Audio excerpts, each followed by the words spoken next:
question. She said, do you need work with the bank for foreclosures? Do you need to work with the bank for foreclosures is what I think she said. Yeah, no, we don't.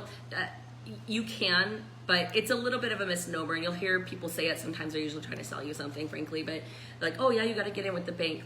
Even if you get in with the bank, the bigger reality that you're going to see is that there's a lot of banks. And I used to work at a bank as an accountant, so I literally know from the inside.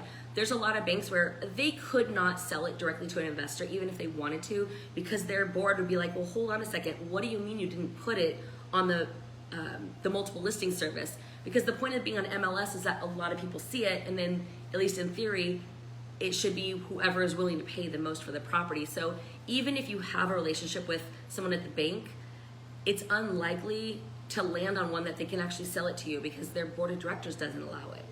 If you're interested in learning more about real estate investing or investing in passive income, multifamily, or apartments, feel free to join our free private Facebook group. If you know that you want help, you know you want someone to hold your hand, and you know you want to be part of a mastermind and have coaching, all that you need to do is text the word freedom to 619-373-8461. So if you just want to see like what is that about and how can I speed up my results and do it more safely, I'd be happy to chat with you about what your options are and see what we can do to help you along your journey.